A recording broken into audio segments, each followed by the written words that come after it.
in the chat later to where people can find out more about the book if they don't already know about it. So anyway, as I said, welcome everyone and welcome Cole. And as we normally do, as our custom is, what we'll do is we'll start off with asking Cole a few questions about him and his journey. So if I ask you first, Cole, the standard sort of question, which is, well, how did you come to do what it is that you do? What was the journey to where you are, your sort of intellectual journey? Yeah. All right. I don't know how much detail exactly to give, but perhaps I can start with the fact that I'm sort of a product of the 9/11 generation. I was in just beginning high school when 9/11 happened, and then there was the Iraq War. So the conflicts in the Middle East and studying the Middle East and studying Arabic were very much something that a lot of people in the United States were doing when I was starting college in 2004. And so I even wrote in my college application that I wanted to study Arabic and work on the Middle East, probably pursue a career in government, which didn't happen. But that's sort of how I became interested in the subject. And I went to college at Princeton. I majored in Near Eastern Studies. I spent summers in Syria and Iraq and Egypt, and very much just fascinated by the language and by the politics of the region. And after college, I spent a year in Damascus doing a program known as the Center for Arabic Study Abroad. After that, I didn't know what I wanted to do, so I did what most people do, and I did a master's in international relations, and thinking I would maybe work in government after that, but I had a little taste of government bureaucracy at that time and realized it wasn't for me, so thought I would do a PhD. I didn't know exactly what I wanted to work on, but I had a relationship with Bernard Haeckel at Princeton, so I went to that program, worked with him, and I was just starting my PhD in 2012 when I was becoming more interested in sort of the dark underworld of jihadism. So Bernie had access to these jihadi forums that basically are defunct today, but this was before social media. And so these were the places where al-Qāʿida and its followers would post videos and statements and ideological tracts. And so I was interested in that movement. And then I started following the rise of ISIS and writing about it in 2013, 14, to a lot of media and TV. And that was, that was fun, but I wasn't, I didn't want to be a jihadism expert per se. I was much more interested in the kind of ideological roots of this movement and some of the sources on which they drew. And so I noticed in reading through a lot of the ideological work behind jihadism, that is the Sunni jihadi movement, that they were fixated on Wahhabism in a way that I didn't quite understand. And so if you read, for example, some of the key works by Abu Muḥammad al-Maqdisi, who was one of the key sort of authors of the jihadi movement in the 1980s and 90s, his main sources that he relies upon are routinely the Wahhabi scholars from the mid-18th century to the early 20th century. These are, for him, they provide all of the kind of intellectual framework for doing takfir, excommunication of the regimes, forecasting a lot of profess Muslims as polytheists because of their alleged association with shirk and therefore fighting them in jihad. And so I noticed that the movement had, to a large extent, transcended the influence of Sayyid Qutb and Maududi and was much more of a, at least outwardly, it was much more loyal or faithful to Wahhabism. And so I wanted to understand why that was. And so I also was interested, though, in Saudi Arabia at that time, because Saudi Arabia was a country that not a lot of people had access to, academics had access to around the time I was starting my PhD. And so I spent a summer in 2013 in Riyadh with the King Faisal Center, trying to do some work on just one of the Wahhabi scholars that had caught my attention. His name was Suleiman bin Sahman, who I think he lived from the 1850s to 1930. And he was the most prolific of the Wahhabi scholars of his generation. But when he died, he was certainly the most prolific ever to have lived.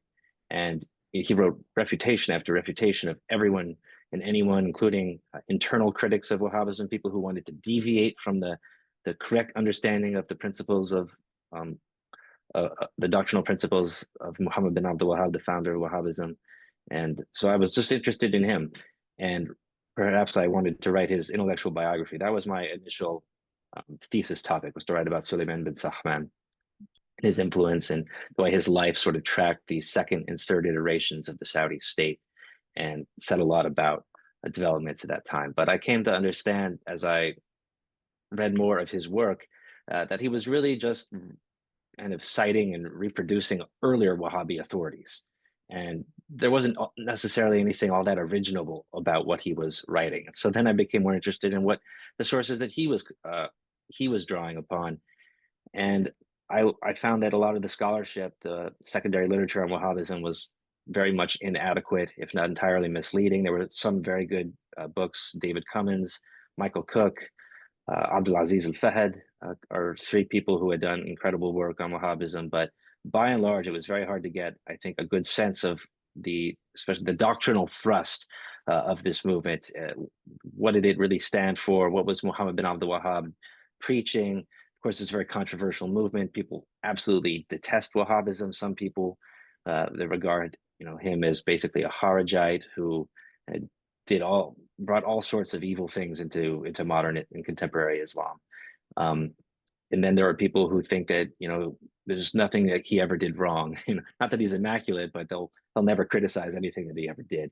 And so I think that anyone who writes about Wahhabism has to kind of navigate that. And so that's what I started to do. And I realized that there were a lot of sources that hadn't been used. There were a great number of manuscript sources from the 18th century, particularly as regards the refutations by Muhammad bin Abdul Wahhab, or against Muhammad bin Abdul Wahhab by his scholarly detractors, and then counter refutations by Muhammad bin Abdul Wahhab. And some of these, there was one that just happened to be at Princeton. That was one of the earliest two that are some of the earliest refutations. And so I just started, pulling through these sources, and I just became fascinated with the movement. And that's sort of the genesis of the book. Yeah. Yeah, and I mean, let me just ask you one other thing about where you have been involved, and you did mention it, and kind of by alluding, it's Jihadica, the website and the blog. Yeah. I mean, I think a lot of people certainly knew about it. Is it still running, or is it something that you've kind of pivoted away from? It's still running. I'm the editor of it, but I'm basically the only contributor. There are a few other people who will occasionally contribute. So if I'm still very interested in jihadism, and I do hope to do a larger project on it. And I've even spent some time with Abu Muhammad al-Maqdisi himself in Jordan, and Abu Qatada al-Filastini, and some other people in Jordan, and learned a lot about jihadism in that way. So, and I still follow a lot of internal debates and things that are going on Telegram is where most of the activity happens today. Also Twitter, that's where al-Maqdisi tweets. Right. Yeah, so it's still there if anyone wants to see. I wrote something about the new president of Syria, Ahmed al-Shara, a couple months ago. Okay, I should check that out, because I think I guess after the sort of the fight against ISIS in Iraq, and the end of that, at least the formal kind of end of that with the taking of Mosul, I guess a lot of people have taken their attention away from what's kind of going on, because it's not always in the news. But of course there's plenty of things going on under the surface. So yeah. And also, I mean, just to kind of say to others who on this call, in many ways, one of the reasons, it's actually starting to rain here. One of the reasons why Jihadica is quite interesting is that it brings to attention, what we do as academics, and how it is that we engage with the wider public, right? So how we kind of take our scholarship and our research to a broader public, because of course it's not, I guess, specifically just for academics or for students, but it's a way of engaging with a broader kind of literate audience. So Yeah. it is one of the things we often have this kind of challenge of how do we make what we do relevant to a broader readership. And in that sense, I think Jihadika does a wonderful service in doing precisely that. No, thanks. What we do to that broader audience. So yeah, no, that's a great result. I should explain that with Jihadika, we try to have sort of an academic, voice. Of course, yeah. It's not like a counterterrorism blog where we're talking about how to kill people, but just to understand. And we're not jihadis, but we try not to take a position. You might say. Yeah, that's still extremely useful. And certainly there are plenty of other kind of counterterrorism blogs and other kinds of things going on out there. And I think making that distinction with counterterrorism is quite important because it's a very different kind of field in many ways, and sometimes they overlap. But yeah, it's worth bearing in mind. It's not the same thing. So yeah. Just one last thing before we do move on to your presentation. Is there any advice that you might have to colleagues, to up-and-coming students, based on the experience that you've had on this journey? That you might, I know it's not always the easiest thing to address, but any particular kinds of elements of your experience which you think is worth passing on? I don't know if I've reached, the stature or station of one who is capable or of giving advice, career advice, but I would say look before you leap. If you're interested in a PhD, you have to weigh the costs and benefits quite seriously, because it's not necessarily an easy path. And if you want to do a law degree, you can always practice law. And if you do a PhD in Islamic studies, you may find yourself not working in Islamic studies.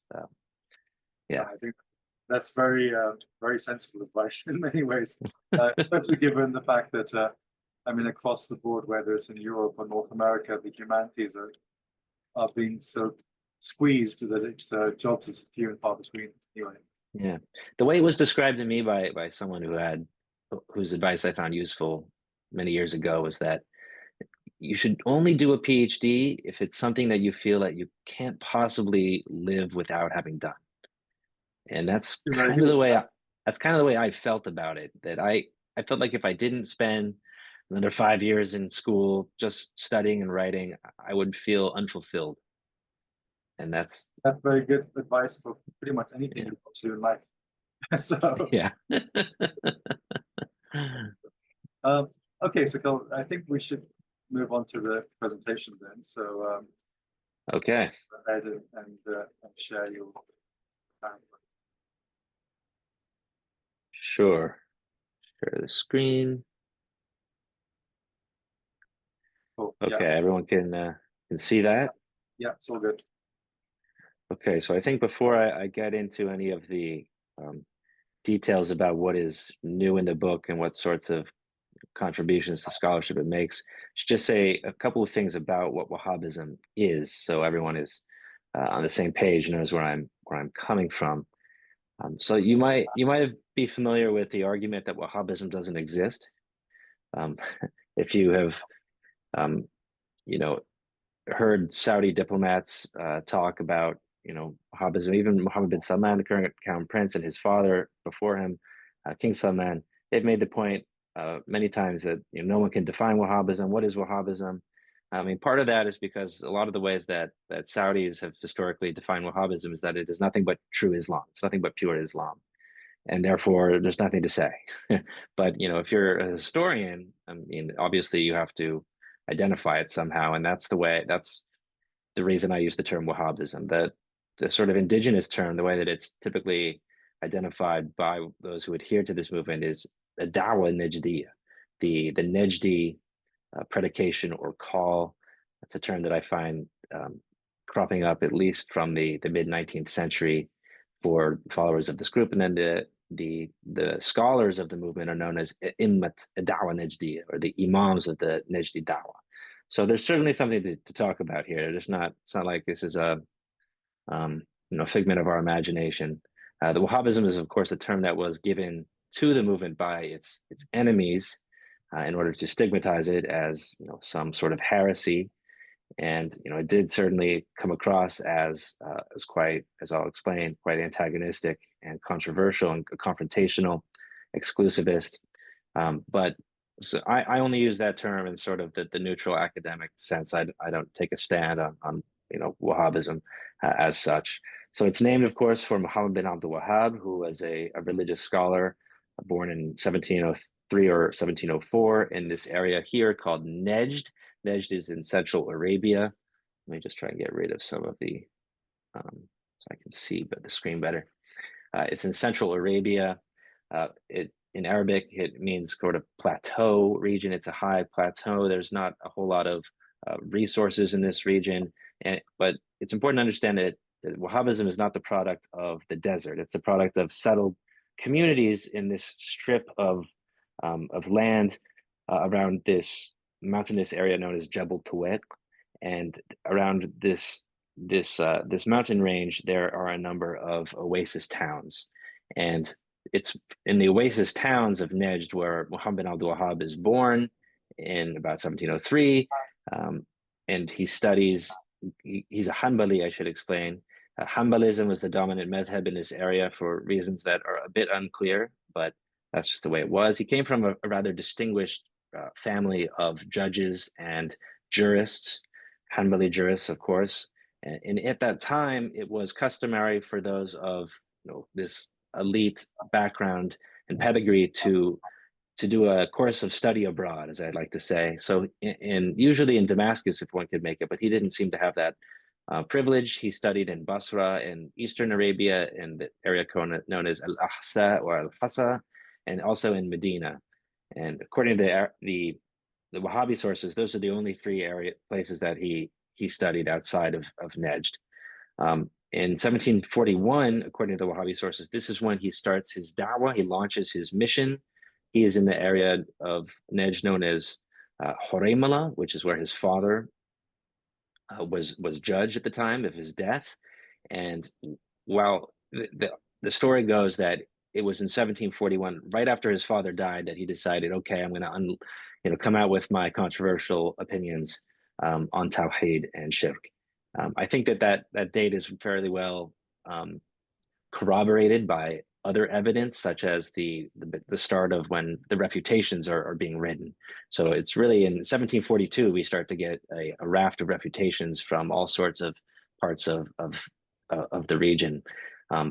In brief, Muhammad ibn Abdul Wahhab's da'wah consists of a focus on Tawheed as he understands it, God's oneness, which really means the exclusive worship of God as one, devoting all forms of worship to God as one, and in particular, all of one's du'a, or one's supplication. So he determined that it was shirk, it was polytheism or associationism, the association of other beings in the worship of God, for anyone to pray to the dead at a shrine, to ask something of the dead, to appeal for help in the afterlife, things like that.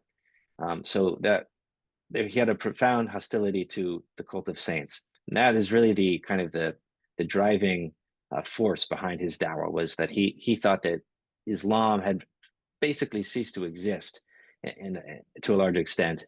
He didn't quite say it like that. He was a little bit ambiguous when it came to the extent of his takfir, his excommunication. But reading between the lines, it's not hard to get the sense that he viewed most of the Islamic world that he had experienced to be just sunk in shirk. And in approximately 1744, he has this arrangement with Muhammad bin Suʿūd in the town of Ad-Diriyah. He's basically driven out of first Huraymala, then he sets up shop in the area is actually his hometown, which is called where is it? I'm forgetting the name. Al-Wahhab. And then he goes south to Ad-Diriyah, where he's given refuge by Muhammad bin Suʿūd. They form their fateful pact or bay'ah, where they agreed to support one another. Muhammad bin al-Wahhab agrees to support the Saudi Emirate at this time, and Muhammad bin Saud agrees to support the Wahhabi Dawah and to basically adopt it as the ideological life force of his intended state, which, by the way, did not exist at this time. There was basically no state formation in this region. There hadn't been a large scale state, in fact, since the 9th to 11th centuries, when there was an Āl dynasty known as the Banu al-Khaydir, who occupied this region. So it was really not on anyone's radar that you were going to have a major state crop up in this region. But that is, of course, what happened. What turn? So the first Saudi state looks something like this in 1765. It takes really a long time for the Saudis even to conquer the surrounding neighborhoods, the surrounding towns of Najd. But they persevere, and by the late 1700s and the 1790s, they conquer the eastern provinces of Arabia, al-Hassa, and in the early 1800s, they conquer, of course, Mecca and Medina, and it starts to look like this, which is something of, I think, an exaggerated map of what the first Saudi state looked like. But what's important to understand too is that the state expands in tandem with Wahhabism, and the state imposes Wahhabism on the areas that it conquers. Now, did the state have the kinds of power that a modern state has in order to impose its vision on society? No, of course not. But this is the way that the story, the history is recounted, and as well as the way that it's recounted by those who are its opponents. That the state was very much a Wahhabi state, and it had an ideological basis. But it is destroyed in 1818 by the invading forces of Muhammad Ali's Egypt, who were directed to do so by the Porte, by the Ottoman authorities in Constantinople, in Istanbul, and the state is basically destroyed. It's razed to the ground. Diriyah is made uninhabitable. That's the first capital, Diriyah, and we'll come back to Diriyah later. The Saudis are rebuilding it, though, for quite a different purpose and with different imagery. And what's important, though, is that though the Saudi state is destroyed in 1818, it is recreated in approximately 1823. The relationship between the Saudi the rulers, the Āl Suʿūd, and the Wahhabi scholars, who are led by the members of the family of Muhammad bin al-Wahhab. They're known as the Al-Sheikh, the family of the Sheikh, Muhammad bin al-Wahhab. That partnership is reestablished and again becomes the basis for a second Saudi state, which lasts until about 1891, though it had functionally ceased to exist about a decade or two earlier because of a long brewing civil war between different members of the Saudi family. And then in 1902, we get the establishment of the third Saudi state with the arrival in Riyadh of Abdulaziz Āl Suʿūd, the founder of the modern kingdom, who rules from 1902 to 1953. He also reestablishes the relationship with the Wahhabi scholars, and the state expands on the basis of Wahhabism. But as I'll explain a little bit later, the sort of the more radical tendencies in Wahhabism are attenuated at the direction of King Abdulaziz, and the kingdom is formally established in 1932 as the Kingdom of Saudi Arabia. So that, in brief, is Wahhabi history. Nothing that I said there is too controversial, or should be, and is more or less agreed upon by academics both in the West and in Saudi Arabia itself. So that's actually changing. I'll explain that more too at the end. So what is new in my book? Wahhabism, the history of a militant Islamic movement. I should explain, just to begin with, that the original subtitle, which apparently wouldn't fit on the cover, so they wanted to cut it. If anyone's dealt with editors, you'll know what I'm talking about. The original subtitle was The History and Doctrine of a Militant Islamic Movement, because I do spend quite a great deal of time wrestling with and trying to come to an understanding of the nature of the doctrine of Wahhabism, Muhammad bin al-Wahhab's religious thought. But by and large, the three main things that I could say that are new about the book is that I give a new history of the movement from its origins in the 1740s to the 1930s.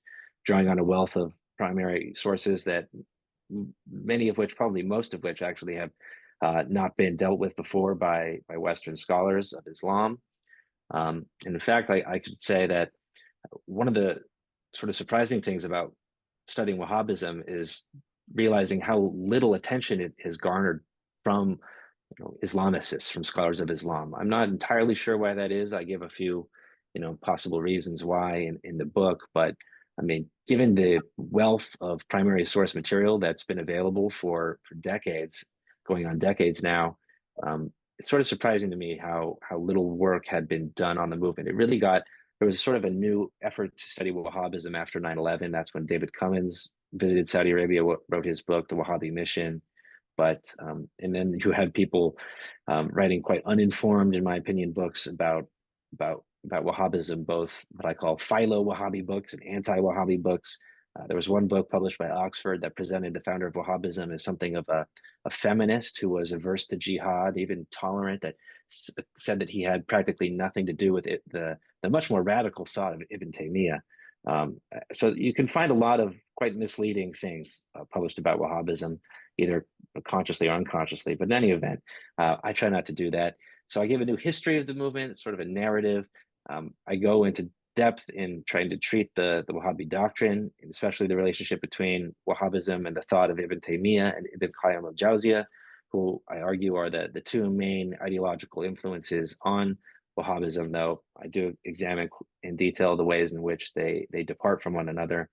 And I bring up, although I only do this at the end of the book, I try not to prejudge the material too much. I do explain the relationship between Wahhabism and modern day jihadism, which I don't think is as simple as say, the Saudis have exported Wahhabism. Wahhabism is evil, and therefore it led to al-Qāʿida and the Islamic State. I don't think that's correct at all. I think that the version of Wahhabism that was promoted by Saudi Arabia from the mid 20th century on was actually quite one that's sort of diluted of its more radical content. And you have with jihadism sort of the rediscovery of the more radical tendencies and perhaps more radical nature of early Wahhabism, which was very much an exclusivist, even militant and confrontational, aggressive even version of Islam.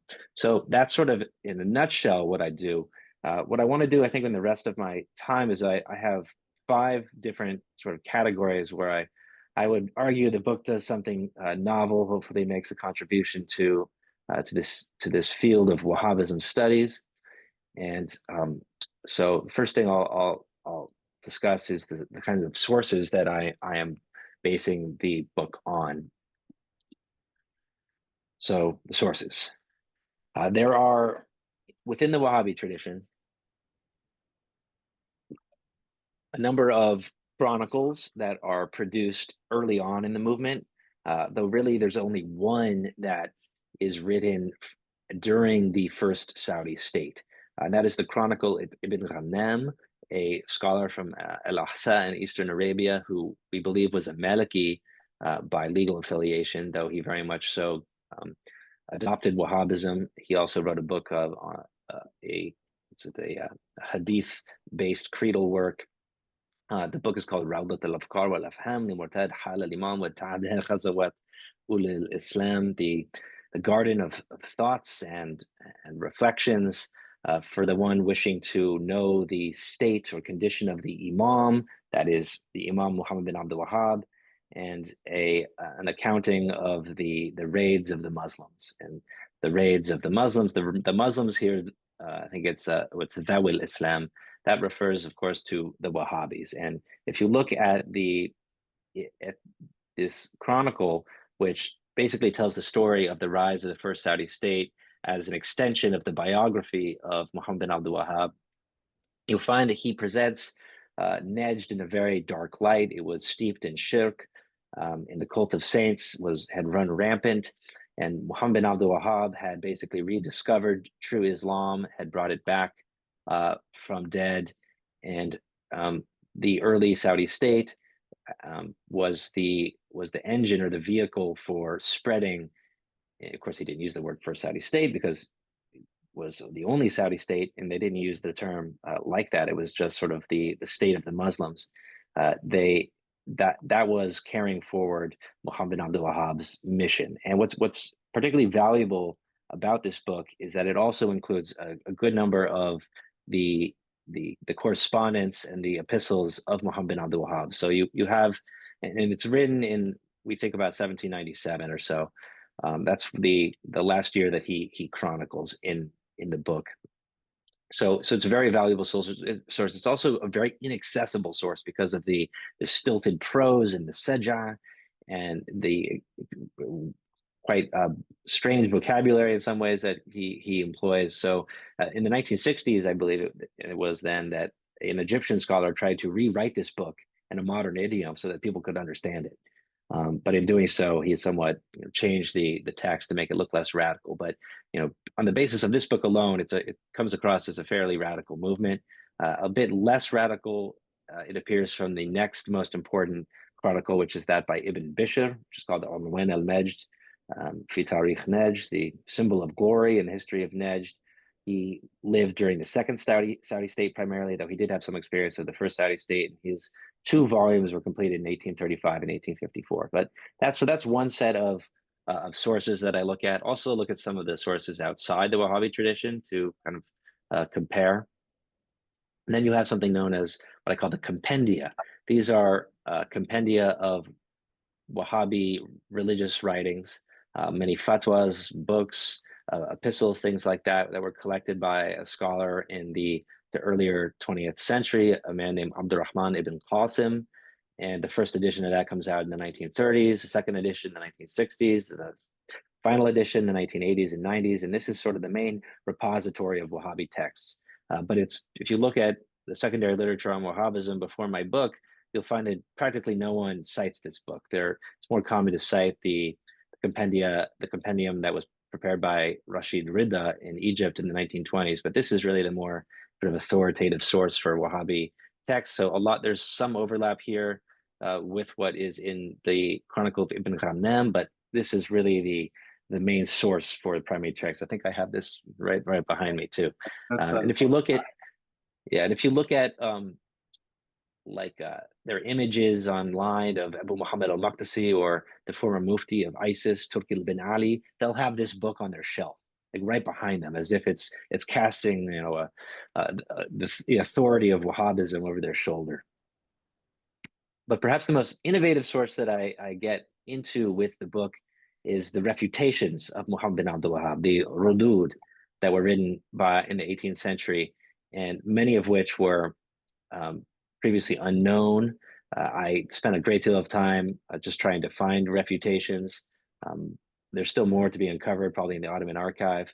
But what's especially fascinating is that a lot of them were written before the alliance with the Āl Suʿūd, so before the establishment of the Saudi state. So you get a very good sense of what Muhammad bin Abdul Wahhab was preaching at that time. And I don't say that they're valuable necessarily because everything that the refuters say is correct. They call him Mutanabbi al-Uyayna is one of the lines, the false or the wannabe prophet of al-Uyayna is one of the terms that you get for Muhammad Abdul Wahhab. He's a Kharijite. He's a false prophet. He's been whispered to by Satan. He's insane and should be taking medication for his insanity. There are all sorts of interesting accusations. There's also the accusation that he's practicing ijtihad when he's not qualified to do that. But some of the accusations I think are more insightful, some are less so. But what's especially helpful is that, especially with these earlier refutations, they include the epistles of Muhammad Abdul Wahhab that are being refuted. So this one scholar, Ahmad ibn Ali al-Qabbani, who is a Shafi'i in Basra, he wrote 3 refutations of Wahhabism. The earliest is from 1742, Fasl al-Khitab, which survives and they all survive in just one manuscript in very different parts of the world. So one survives in Baghdad, that's the earliest. The second one he wrote, Kashf al-Hijab, was written in 1744 and survives in a manuscript in Hyderabad. And the third one is a much shorter refutation that survives in the library in Princeton and was discovered by my professor Michael Cook some years ago. So what's fascinating, and this is his own handwriting, actually, the one that's Najd al-Qāʿida dalal. So, and I think I was able to get some of the this manuscript on the cover, which is something I wanted to get Muhammad bin Abdul Wahhab's own writing on the cover that he's transcribing, but alas, the people at Princeton University Press wanted the shape of the colophon, so that's what you get on the cover. But so these texts are really fascinating because by reproducing the entirety of the epistle or writing by Muhammad bin Abdul Wahhab, you're able to put timestamps on when things were written. So we know, for instance, that the epistle that's embedded in Fasl al-Khitab, and which does exist in a slightly different form from the Wahhabi tradition, so we know it's authentic, that was written no earlier than mid-1742, because according to al-Qabbani, it arrived in Basra in mid-1742. And that allows us to understand exactly what Muhammad bin Abdul Wahhab was preaching at that time. And so I use the refutations in this way. I also show how the refutations are different once the Saudi state has been established. Basically, the main difference is that he starts advocating jihad against the polytheists, not just takfir and the display of hatred and enmity. So that's the sources. The next thing I take a detailed look at is the biography of Muhammad bin Abdul Wahhab in his early career. To a large extent, that biography is based on the Chronicle of Ibn Ghanem, which I find to be the most reliable source for biographical information, and the information that is found in the different refutations. So one of the things that I found very fascinating, in fact, is that perhaps the earliest refutation of Muhammad bin Abdul Wahhab concerned his approach to fiqh, to Islamic jurisprudence. And you find a lot of statements, not too many statements by Ibn Abdul Wahhab that are condemning fiqh, but the basic idea that you find in his writings is that fiqh is shirk, or the way that fiqh is practiced is the equivalent of shirk today, because what has happened in the state of Islamic education in general in his day is that people are they're slavishly emulating their professors or their teachers, and they're taking their human authorities as lords, as ārbāb min dunillah, as lords apart from God. So this is one commentary that he makes on Surah At-Tawbah, verse 31. They have taken their rabbis and their monks as lords apart from God, and the Messiah, Mary's son, and they were commanded to worship but one God. There is no God but He. Glory be to Him. Above that they associate, and of course this is God's talking about the Christians. And Ibn Abdul Wahhab cites this fairly often in his writings, and he says at one point, the messenger of God and the imams after him understood it, that is this verse, as referring to this that you call fiqh, which is what God called shirk, and the taking of them as lords. So pretty darn radical sort of approach to fiqh. And there's another place where he basically says that the main fiqh manual that is the Iqna'a of al-Hajjawi, Musa al-Hajjawi, that was in circulation at this time, that from the opening chapter to the last chapter, it needs to basically be purged and assessed in terms of a couple of things that he stipulates. So his approach to fiqh could be quite radical, but that really wasn't the centerpiece of his doctrine. The centerpiece was the cult of saints, his hostility to the cult of saints, to the practice around visiting shrines and tombs, and either calling on the dead, asking for things in this world. And he gives at one point the example of somebody visiting a tomb in Najd, asking for safe passage to go, who's going when they're going on a dangerous journey, or help traveling by sea.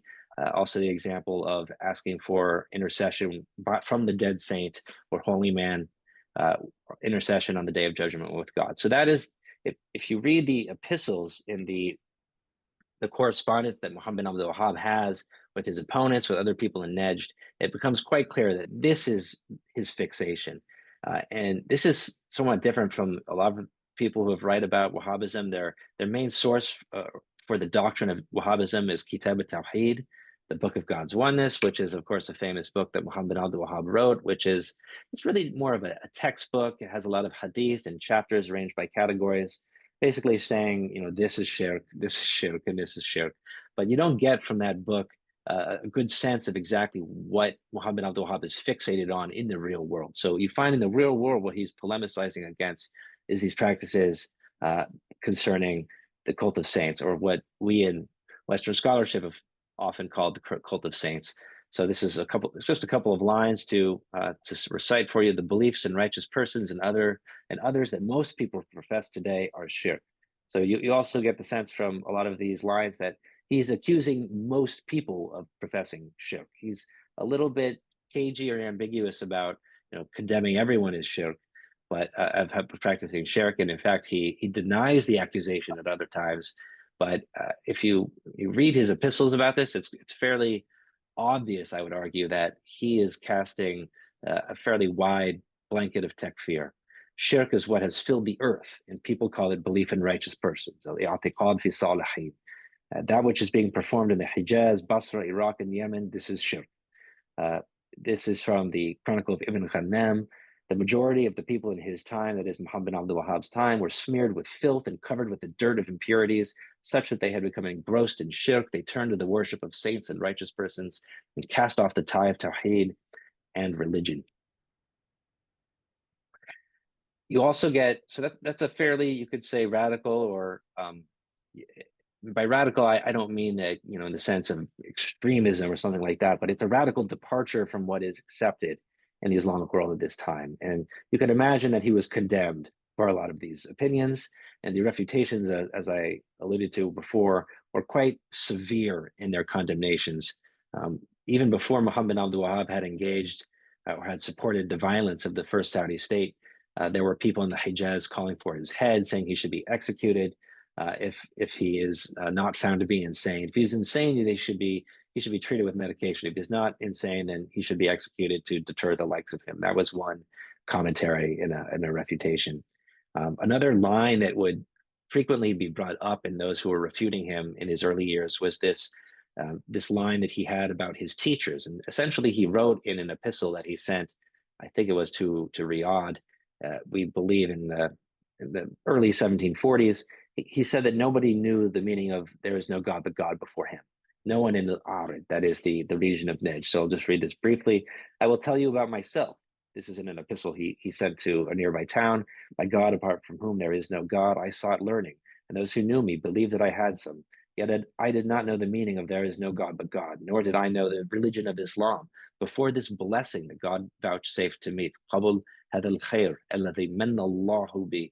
Likewise, not one among my teachers knew it. If any of the scholars of al-Ārid, that is the subregion of Najd that he is living in, claims that he knew the meaning of "there is no God but God," or knew the meaning of Islam before this time, it's the time when he's preaching, or maintains that any of his teachers knew it, he lies, fabricates, leads people astray, and falsely praises himself.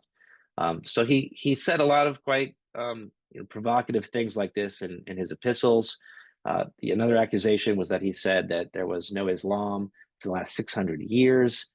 I don't find him having quite said that, but he did say similar things to that, including in this statement. So the biography of Ibn Abdul Wahhab, particularly before the alliance with the Āl Suʿūd and the establishment of the first Saudi state, is something I go into in great depth and try to reconstruct based on these internal polemics and the chronicles, and to give one a sense of the odium theologicum, the doctrinal rancor that was pervaded the polemics between these two sides.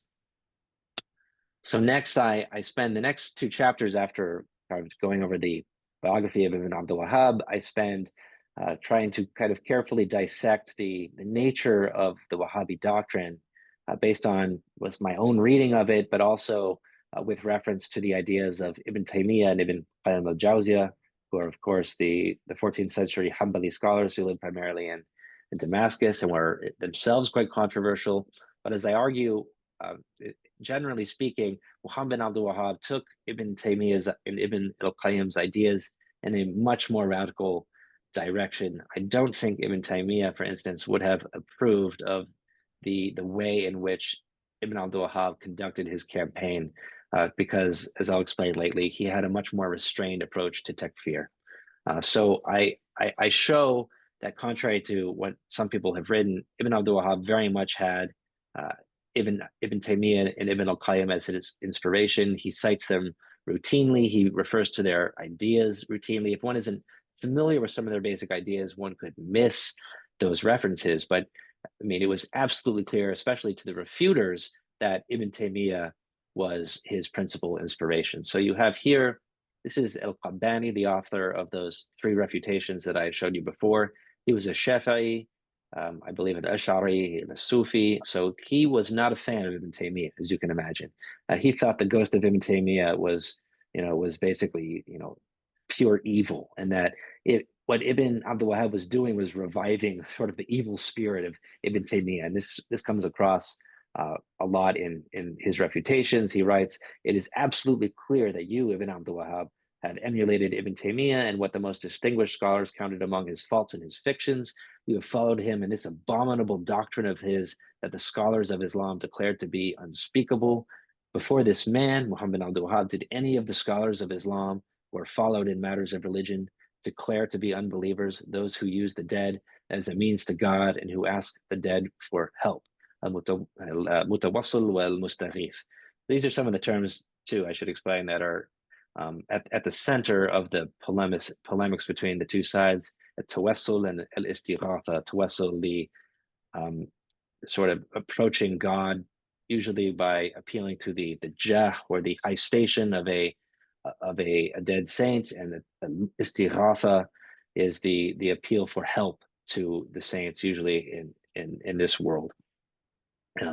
So he also says, he accuses it's actually kind of funny. So al-Qabbani accuses Ibn Abdul Wahhab of engaging in ijtihad when he's not qualified to engage in ijtihad.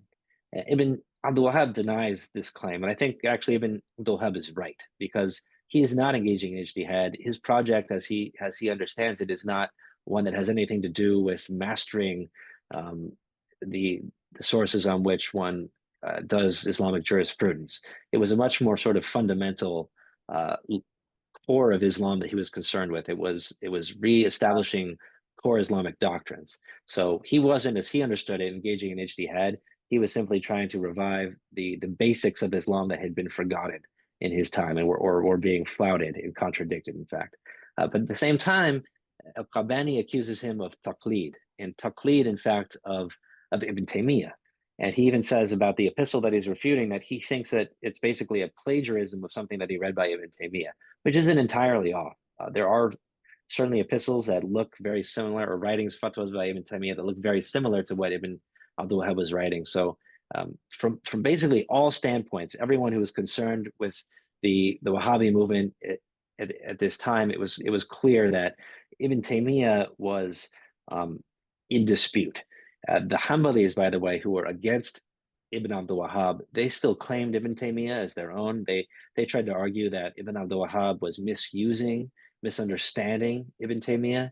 And my argument is that I think that they kind of exaggerate the alleged moderation of some of Ibn Taymiyyah's views. I do think Ibn Taymiyyah was hostile to the cult of saints, the way that Ibn Abdul Wahhab understood him to be, but I don't think that he was as, let's say, disposed to takfir as Ibn Abdul Wahhab thought. So that is the sort of an introduction to the relationship between those two. There are four categories or four planks of Ibn Abdul Wahhab's doctrine that I examine, that I highlight as being sort of at the core of his message. One is tawheed, the other is takfir, the third is al-wala wal-bara, and the fourth is jihad. And in one chapter, I go into some detail trying to show the relationship between Ibn Taymiyyah's and Ibn al-Qayyim's approach to these concepts and Ibn Abdul Wahhab's, in the way that he appeals to their authority and uses them either sort of legitimately or not, or he has emendations to their thoughts. So the most important concept that he employs, that he gets from Ibn Taymiyyah, is this idea of two tawheeds, tawheed al-rububiyyah and tawheed al-uluhiyyah, the oneness of God's, you could say, lordship, and the oneness of his godship. They sound quite silly in English, but these are terms that were used extensively by Ibn Taymiyyah in his polemics against all sorts of people that he was concerned with, and also in the context of the cult of saints. And the basic idea that he had was that the polytheists who are described in the Quran, they weren't exactly polytheists entirely. They weren't mushrikeen, full stop. They did profess a sort of soft monotheism, which is that they confessed that God was in fact, or that Allah, the one God, was the principal God who was the creator of the cosmos and who managed the affair, Mudabbar al-Amr. So they described that they believed that there was in fact one God. Where they went wrong was in ascribing partners to God in worship. That's Tawheed al-Uluhiyya. So Tawheed al-Uluhiyya is directing all worship to God as one. This is how Ibn Abdul Wahhab describes it in one of his letters. Tawheed is of two kinds, Tawheed al-Rububiyyah and Tawheed al-Uluhiyya. As for Tawheed al-Rububiyyah, it is what the unbelievers affirmed and were not Muslims thereby. It is the affirmation that God is the creator and the sustainer, the giver of life, the bringer of death, the arranger of all affairs. As for Tawheed al-Uluhiyya, it is directing worship in all its forms to God exclusively. And ikhlas al-ibadah is the term that is used quite often in Wahhabism. And so you find very similar things in Ibn Taymiyya, and he uses this distinction to polemicize against those who he accuses of praying at shrines, of al-istighatha in particular. So basically the argument is you're right in part of your monotheism. You get Tawheed al-Rububiyyah right, but you don't get Tawheed al-Uluhiyya right because you're ascribing partners to God. You're not putting all forms of worship, including supplication, directing those to God alone. You're directing some of that to these dead and buried saints and righteous persons. That's the argument, and therefore you're not fulfilling the confession of La ilaha illallah.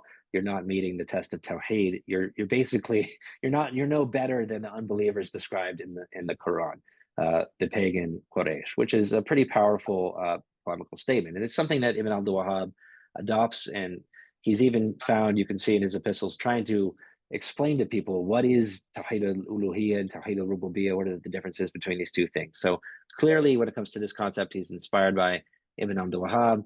Nothing too controversial there, and I do think that he correctly sort of uses this framework in condemning those around him. But when he does something different, it has to do with takfir, with declaring others to be unbelievers.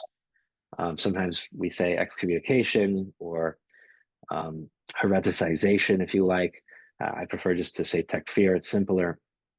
In any event, what we find in Ibn Taymiyyah is that while a lot of his verbiage could be quite severe and condemnatory, you do find that when it came to lay folk, when it came to al-amma, he was much more lenient, much less disposed to engage in takfir. So this is from one fatwa that he wrote. I'll just read it briefly, where he's talking about the shirk of the cult of saints that he has been polemicizing against. Then he comes to the question of whether this means that all the people engaged in alleged shrine worship are themselves to be counted as unbelievers because of takfir. This shirk, if the proof of it is presented to him and he does not desist, then he must be killed. But if he is ignorant, knowledge not having reached him, and he does not know the truth about the shirk that was the basis upon which the Prophet fought the polytheists, then he is not to be judged an unbeliever, especially since this shirk has become widespread among those affiliated with Islam. So in fact, the widespreadness or the ubiquity of this shirk, what Ibn Taymiyyah describes as shirk, the fact that it's so widespread is what actually excuses the ignorant folk and protects them or shields them from takfir.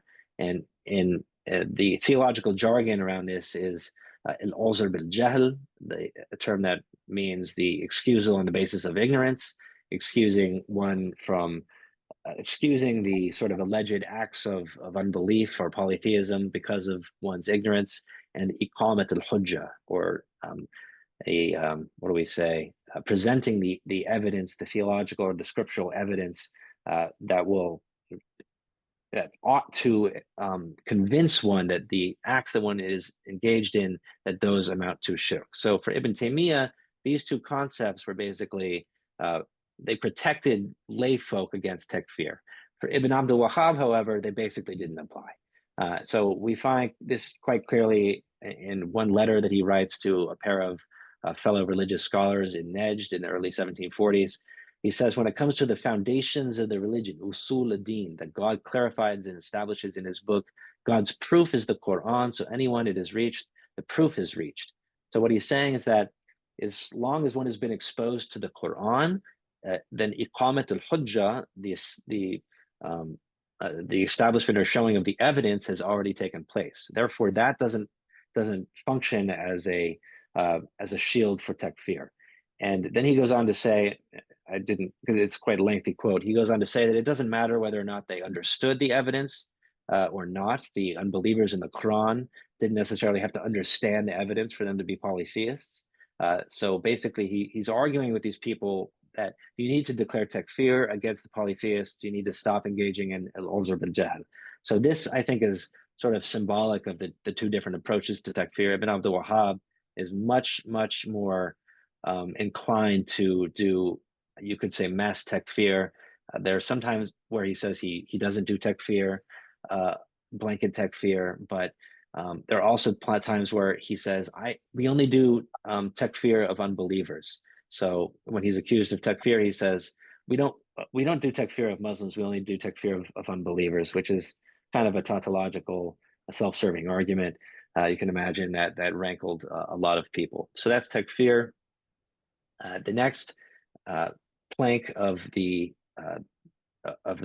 doctrine of Wahhabism that I go into is al-wala wal-bara, which is usually defined as association and dissociation. But in this context, the most important part has to do with the mandatory display of hatred and enmity, of bughd and adawa to the polytheists. And you find this in all number of Ibn Abdul Wahhab's epistles, including the earliest ones that from al-Qabbani's refutations, where he writes things like, Islam is not sound without showing enmity to the polytheists. If one does not show them enmity, then he is one of them, even if he has not committed it, i.e. shirk. A person's religion and Islam are not sound, even if he professes tawheed and eschews shirk, unless he shows enmity to the polytheists and openly professes enmity and hatred of them. This to me was sort of the most surprising element of Wahhabism, because it stands out even more than the mandatory takfir of the polytheists.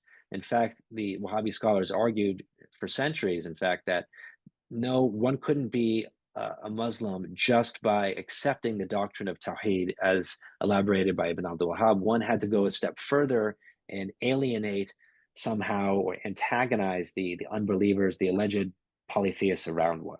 So that was the duty of showing hatred and enmity. I don't really think he gets this from Ibn Taymiyya, though Ibn Taymiyya does put quite a strong emphasis on al-wala wal-bara. He says that it's part of Tawheed al-uluhiyya, and there's an emphasis there which is perhaps not found in a lot of other pre-modern Muslim authorities that you have there, but it's definitely something you get from Ibn Abdul Wahhab. And the paradigmatic examples that he draws on for this are the Prophet Abraham and the Prophet Muhammad. And so often when he elaborates this doctrine of the mandatory display of hatred and enmity, he'll cite Quran 64, I think it's Mumtahina, verse 4, you have a good example in Abraham and those with him when they said to their people, we dissociate from you and that which you worship apart from God. We reject you, and between us and you enmity and hatred, al-Baghdad wal-Adawa, have shown themselves forever until you believe in God alone. And then also interestingly, he finds inspiration for this idea in the preaching of the Prophet Muhammad in Mecca before his hijrah to Medina. So this line is quoted often. You find this in the Sirah Nabawiyya of Ibn Hisham, when the leaders of Quraysh are talking to the Prophet's uncle Abu Talib, your nephew has reviled our gods, denounced our religion, derided our traditional values, and told us that our forefathers were misguided. So Ibn Abdul Wahhab will cite this line and then immediately after go to the second bullet point here, a person's religion. The lesson of this is that a person's religion and Islam are not sound, even if he professes Tawheed and eschews shirk, unless he shows enmity to the polytheists, etc., etc. So this is really a key part of Wahhabi doctrine.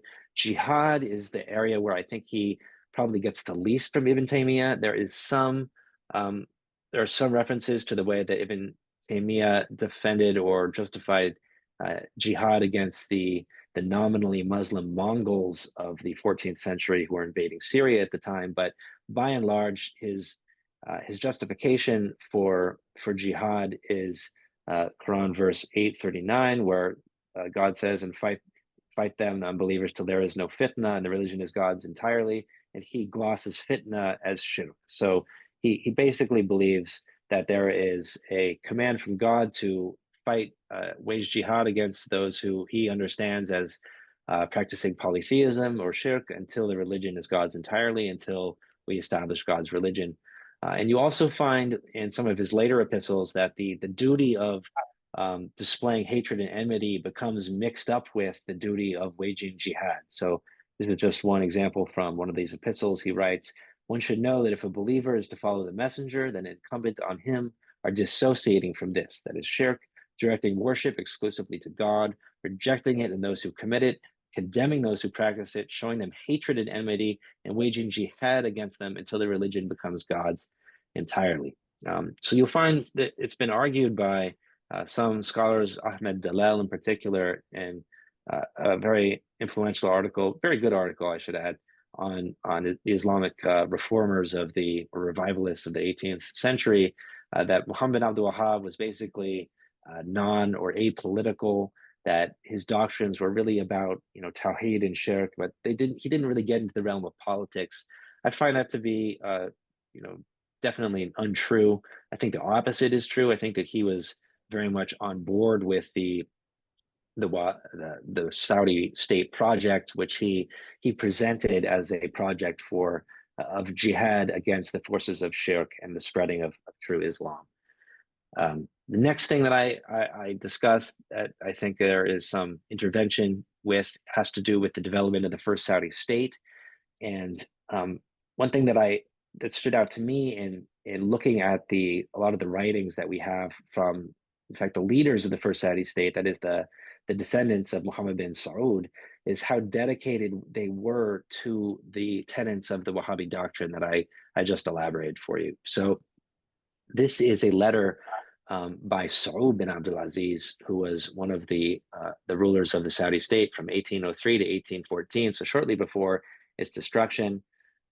He's writing this letter to the Ottoman governor of Baghdad, who there was an earlier correspondence that they were talking about the slaughter at Karbala, where the Wahhabis raided the shrine in 1802. And he says this to this Ottoman governor: "Your statement that we took Karbala, slaughtered its people, and took its property, praise belongs to God, Lord of the worlds. We make no apology for this. We abase the unbelievers, shed their blood, make booty of their property. We have no labor but jihad, no appetite save for the possessions of the unbelievers. We hope that God removes the shirk in your lands quickly, and that we eradicate the falsehood from it and establish the truth in it, God willing. I hope that you die upon your Christian religion and are among the pigs of hellfire." So quite fiery tone here. The reference to the Christian religion has to do with the fact that this particular Ottoman governor was born, I believe, a Circassian Christian. It was brought into the Mamluk system in the Ottoman time there. So that's that. If you desire salvation and safety of your realm, then I summon you to Islam, as the Prophet said to Heraclius, king of the Romans: "Submit, and you shall be safe, and God shall reward you twice over. But if you turn away, the sin of the husbandman shall be upon you." So this is a reference to the letters, the perhaps apocryphal letters that were sent by the Prophet Muhammad to the head of Byzantium at the time, Heraclius, and also the head of the Persian Empire, where he says, "Eslim teslim," submit, that is, convert to Islam, and you shall be safe. Otherwise, we're going to invade. So they're invading. In fact, the early Saudi project is moving northward at this time in the early 1800s. It's sort of at the doorstep of Mesopotamia. There are raids into southern Syria and southern Iraq, and I find it quite interesting, quite telling, really, that the Saudi rulers are in conversation with the governing authorities there, basically accusing them of being unbelievers and insinuating that they're going to conquer them the same way that the early prophetic state conquered the Byzantine lands and converted them to Islam. So, I mean, you have here a pretty powerful, I think, expression of that. Of course, that wasn't going to happen. The state is destroyed, but that's just in brief a sort of tells you sort of how I write about the first Saudi state and show just how animated it was by Wahhabism. And finally, the persistence of Wahhabi militancy into the early 20th century. This is where I get back to Ibn Sahman, who I referenced at the beginning. What I found in his writings in particular was how much he was committed to the idea that true Muslims are those who not only do takfir of the so-called polytheists around them, but show them hatred and enmity.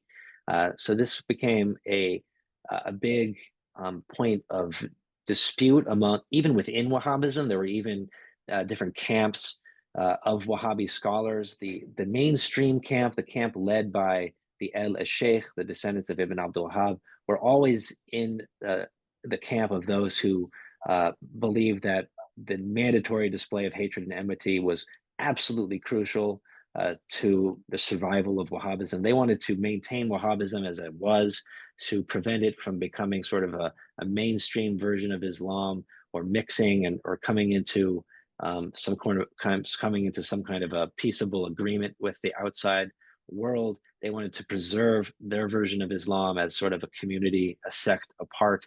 And this was a big reason why they were so key on this concept. So the key, the leading Wahhabi scholar of the second Saudi state was a man named Abdurrahman bin Hassan al-Sheikh, the grandson of the founder of Wahhabism. He's had many statements like this: God has made it a duty to dissociate from polytheism and polytheists, to reject them, to show them hatred and enmity, and to wage jihad against them. So even those who are, say, coming to a peaceable arrangement with the invading Egyptians, and there was a second Egyptian invasion after the founding of the second Saudi state, people who cooperated with them were basically accused of polytheism. One had to do hijrah away from those territories, one had to wage jihad against them, or else one was not, fulfilling the requirements of Islam.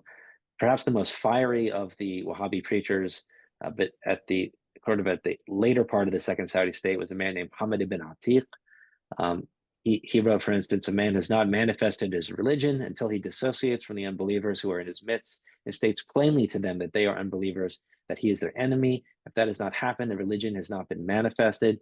The context for this is travel outside of Wahhabi-controlled territories, which he believes is completely impossible, because the only way that one can practice Islam, Wahhabi Islam, is to show hatred and enmity to the polytheists. And if you're in, say, Baghdad doing trade, there's no way that you're going to be able to go outside and condemn all the polytheism that you observe around you. So for that reason, people cannot travel, and the ideal expression of Wahhabism is to basically recreate the first Saudi state. You see this a lot in fact, the poetry of Suleiman ibn Sahman. He writes things like manifesting this religion. That's Izhar ad-Din, by the way, which is sort of the key concept that is at issue in the second and early third Saudi states. Manifesting this religion is clearly pronouncing to them that they are unbelievers, for indeed they are an unbelieving people, and evident enmity and manifest hatred. This is manifesting the religion and proper condemnation. And Hamid ibn Atiq himself, he uses this expression, manifest enmity, al-adawa al-zahira, as sort of the defining feature of Islam, as he sort of elaborates it.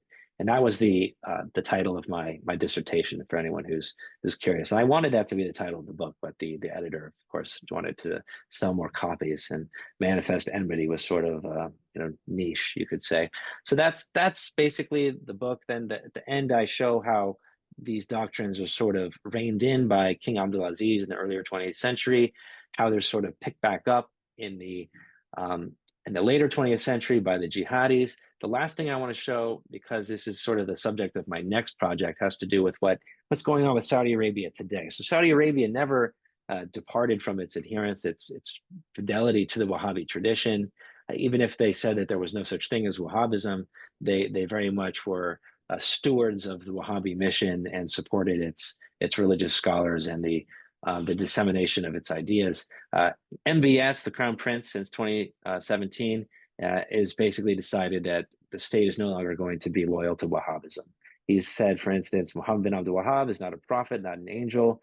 He's one scholar in the first Saudi Arabia, among many scholars, among many political leaders, among many military leaders.